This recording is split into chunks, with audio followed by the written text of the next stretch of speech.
you had Mel Gibson on your podcast the other day, he brought up the Shroud of Turin. I mean, just recently they verified the Shroud of Turin. Have you seen that? I've been reading about it, and I know that they used to think that it was only a couple hundred years old, and now they've changed that. So it says, study published in the journal Heritage, the authors conducted dating work on a sample from the shroud, coming to the conclusion that it may be a 2,000-year-old relic. The shroud, which has long been the subject of intense scrutiny, features a faint image of a man some believe is the body of Jesus miraculously imprinted onto the cloth. While the latest study does not discuss the question of whether or not the artifact was indeed Jesus' burial shroud, specifically, the authors did find its age is roughly consistent with his time. Whatever it is pretty crazy, and the fact that they don't know how they made it is also pretty crazy. Yeah. It's not a painting. No. They're not exactly sure how it even came about.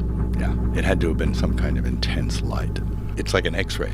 You really see it in the negative only. Right, it's like a negative. Well, the thought was that even trying to replicate something like that today would be incredibly difficult to do. Sure. Yeah. And I always thought that was fake. And in the 80s, like 1988, they did carbon dating on it, and they go, oh, it's fake. I never looked into it. I just figured it was fake, but listening to you and Mel Gibson talk about it, I'm like, it's what? real? Is there Well, apparently it's a lot older than they assumed when they did the first testing. And one of the problems is cross-contamination. There's also been repairs to it, but they did subsequent testing, and they found that it was like 2,000 plus years old. Yeah, and the one thing, it's the most studied artifact ever. Particle physicists, nuclear engineers, they all studied it. Some believe in it, some don't believe in it, but they all agree on one thing.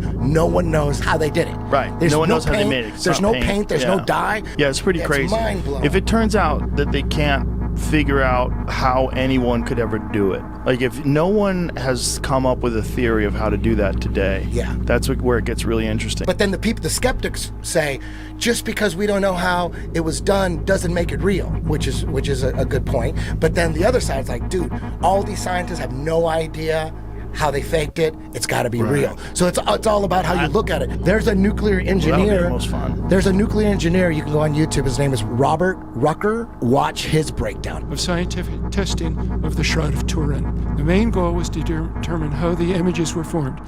And so what they determined was that the images are not due to paint, dye, or stain, not due to a scorch, not due to any kind of liquid, and not due to photography.